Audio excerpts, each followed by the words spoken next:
एक छोटा सा गांव था रामपुरा। वहां एक किसान मोहन अपनी पत्नी गौरी और बेटे चिंटू के साथ रहता था। मोहन मेहनती था, लेकिन उस साल हालात ने उसका साथ छोड़ दिया था। लगातार बारिश ने खेत बर्बाद कर दिए थे और घर की दीवारों में दरारें पड़ चुकी थीं। बरसात की एक ठंडी शाम थी। बाहर तेज हवा चल रही थी और घर की छत से पानी टपक रहा था। गौरी एक कोने में बर्तन रख रही थी ताकि पानी घर में न फैले। मोहन, अब क्या होगा? खेत भी बर्बाद हो गए और घर भी टूटने लगा है। गौरी की आंखों में चिंता थी। मोहन ने भारी आवाज में कहा, बस यही सोच रहा हूं कि अगर ये दीवार भी गिर गई तो हम कहां जाएंगे। उसी वक्त दरवाजे पर जोर से दस्तक हुई। दोनों चौंक गए। मोहन ने दरवाजा खोला तो सामने उसका चचेरा भाई शेखर और उसकी पत्नी रीना खड़े थे। दोनों भीग चुके थे और थके हुए लग रहे थे। भाई, रास्ता बंद हो गया है, गांव पार नहीं कर पाए। सोचा आज रात यहीं रुक जाएं। शेखर ने कहा। मोहन ने उन्हें अंदर बुलाया, लेकिन घर की हालत देखकर रीना का चेहरा बदल गया। अरे, ये घर तो कभी भी गिर सकता है, उसने धीमे से कहा। गौरी ने मुस्कुराने की कोशिश की। गांव के घर ऐसे ही होते हैं भाभी, मगर दिल बड़े होते हैं। चारों चुपचाप बैठ गए। तभी बिजली कड़की और घर के पीछे वाले हिस्से से तेज आवाज आई, धड़ा। मोहन और शेखर दौड़कर बाहर गए।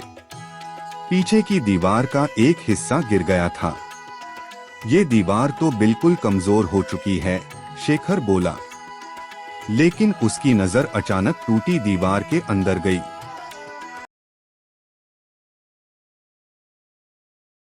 ये क्या है?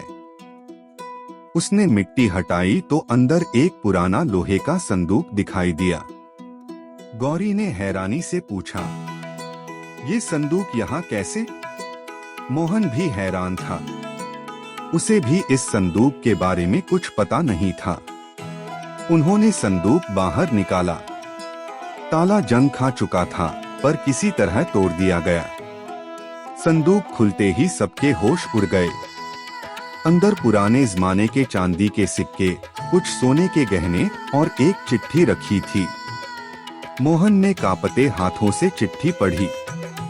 यह संपत्ति उस परिवार के लिए है जो इस घर को संभाले और एकजुट रहे। लालच और शक इस घर को तोड़ देगा, भरोसा इसे बचाएगा। मोहन की आंखें भर आईं। ये हमारे दादाजी की लिखावट है, उसने कहा। शेखर ने सिर झुका लिया। सच कहूं तो मैं भी मुश्किल में था। कर्ज बढ़ गया था, लेकिन मुझे इस खजाने का पता नहीं था। गौरी ने धीरे से कहा, भगवान ने आज सिर्फ खजाना नहीं दिया, बल्कि हमें एक सीख भी दी है। मोहन ने संदूक की तरफ देखा, फिर शेखर की तरफ। ये सब हमारा है, लेकिन सबसे बड़ा खजाना है हमारा रिश्ता। चारों ने तय किया कि वे पैसे को बराबर बांटेंगे और पहले घर की मरम्मत कराएंगे।